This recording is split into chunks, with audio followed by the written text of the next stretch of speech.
In the name of Allah the most merciful the most beneficent. अभी हम आज जो है वो एक छोटा सा एक टॉपिक है रेंज, उसके बारे में डिस्कस करेंगे। रेंज बेसिकली डाटे के हवाले से जो है वो फाइंड की जाती है। अगर हमारे पास एक डाटा सेट की फॉर्म में डाटा हो और हमें एक क्वेश्चन आ जाए कि उसकी रेंज फाइंड आउट करें, तो उस रेंज को हम कैसे फाइंड आउट कर सकते हैं, आज हम इसके बारे में सीखेंगे।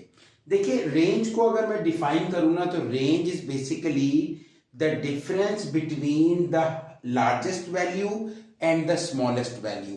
यानी हमारे पास जो भी डाटा है, जो भी नंबर्स हैं, उसमें जो लार्जेस्ट वैल्यू है उसमें से हमने जो स्मॉलेस्ट वैल्यू है उसको सब्ट्रैक्ट करना है, माइनस करना है। तो उसका जो आंसर आएगा that will be the range of that data. अब देखिए, इसका मैंने फॉर्मूला लिखा है कि range is equal to maximum value minus minimum value. यानी आपने मैक्सिमम वैल्यू में से मिनिमम वैल्यू को माइनस कर देना। अब इसकी एक एग्जांपल करते हैं ताकि हम इसको सीख सकें। देखिए, फॉर एग्जांपल के what is the range of these integers.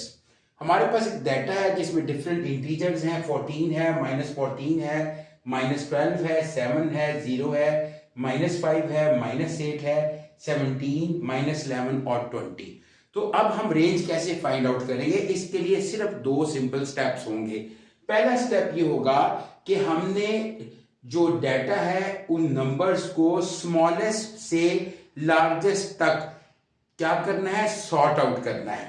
उसको सॉर्ट आउट करके हमने अरेंज करना है। जैसे यू नो वेरी वेल, आपको पता है कि जो नेगेटिव में वैल्यू होती है, जितनी ज्यादा नेगेटिव में हो वो वैल्यू उतनी कम होती है। तो हम इसमें फाइंड आउट करेंगे कि सबसे कम वैल्यू या सबसे कम जो नंबर है वो कौन सा है। तो हमने फाइंड आउट किया वो 14 है, उसके बाद -14 है, उसके बाद -12 है, देन -11 है, -8 है, देन -5 है। तो इस तरह मैंने इसको अरेंज कर दिया, -14, -12, -11, -8, -5। उसके बाद जो है वो 0 है, ठीक है, जो -5 से बड़ी वैल्यू है। उसके बाद जो है 0 के बाद जो है वो 7 है। आफ्टर दैट 7 के बाद आप देखिए हमारे डाटा के अंदर जो है वो 14 है, 14 के बाद 17 है और देन 20 है। 20 जो है वो लार्जेस्ट वैल्यू है जो हमने डाटा अरेंज किया है, और -14 जो है वो स्मॉलेस्ट वैल्यू है। अब ये पहला स्टेप हमने कर लिया। दूसरे स्टेप में सिंपली हम ये करेंगे कि हम जो है सब्ट्रैक्शन करेंगे, स्मॉलेस्ट नंबर को लार्जेस्ट नंबर में से माइनस कर देंगे। अब हमारे पास लार्जेस्ट नंबर जो है वो चला जाएगा राइट साइड पे, और जो स्मॉलेस्ट नंबर है वो एक्सट्रीम लेफ्ट पे आ जाएगा। ठीक है, अगर हम उसको सही अरेंज करेंगे तो 20 में से मैंने -14 को सब्ट्रैक्ट करना है।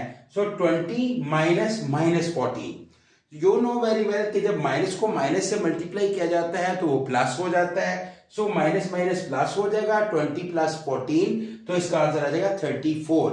So the range of this data is 34। तो इस तरह अगर हमारे पास मुख्तलिफ तरह का डाटा दिया गया हो तो हम आसानी से उसकी रेंज निकाल सकते हैं। नेक्स्ट लेक्चर्स में इंशाल्लाह हम मीडियन, मॉड, एवरेज और दूसरी जो इस तरह की टर्मिनोलॉजीज हैं उनके बारे में अंडरस्टैंडिंग लेंगे। Thank you very much.